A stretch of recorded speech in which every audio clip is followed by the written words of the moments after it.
India के ऊपर नज़र रखिए। अगला जो दशक है वो भारत का है। हम ये मान सकते हैं कि ये क्राइसिस जो आएगा अमेरिका में, ये 2008 वाला होगा या उससे बड़ा हो सकता है। अच्छी स्ट्रैटेजी है ईरान की कि आपका छोटे-छोटे खिलौने चला-चला के उनको गिराने के लिए उनको 1-1 करोड़ रुपए की मिसाइल चलानी पड़ेगी। सो हो सकता है रशिया की एंट्री हो जाए, चाइना की एंट्री हो जाए, तो ये युद्ध यहाँ से रह-रहकर मुझे लग रहा है अगले 1-2 साल तक this can easily convert to a very large war. हालाँकि $1 बिलियन रोज़ इस लड़ाई पे खर्च कर रहे हैं। सोचिए 9,200 करोड़ पर डे। 1947 जब हम आज़ाद हुए और 2014 तक हम $2 ट्रिलियन की इकोनॉमी बने थे। जी। और 2014 से अब now this might smell of politics, 2014 से आज तक हम $4 ट्रिलियन की इकोनॉमी हो गए। मैं कहूँगा कि कुछ हद तक तो रिसेशन रुचि आ भी चुका है। ओके। क्योंकि अमेरिका की ग्रोथ 1.4% आई है। और वो इंतकाम की आग भड़कती रहेगी और मिडिल ईस्ट देशों पर जो हमले हुए हैं, मुझे नहीं लगता वो देश इतनी आसानी से भुला पाएंगे।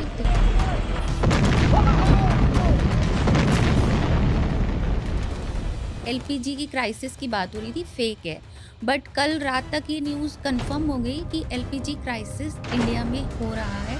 का रुतबा समाप्त होगा, डॉलर का जो दबदबा होता है वो भी समाप्त होगा। तो अभी हमने देखा रिसेंट बजट आया है और जो निर्मला सीतारमन है हमारी फाइनेंस मिनिस्टर, उनको बहुत क्रिटिसिज्म झेलना पड़ता है हर साल। जी, मैं मिसेस सीतारमन से मिला अभी कुछ दिन पहले और मैंने देखा कि गवर्नमेंट जो है जो वो रिफॉर्म मोड में है। ने जो ये टैक्स सिस्टम देखा, आपके हिसाब से अगर 3 चेंजेस इसमें करने हो तो आप क्या चेंजेस लाना चाहेंगे? My analysis says America in the next 5 years will no more be a superpower.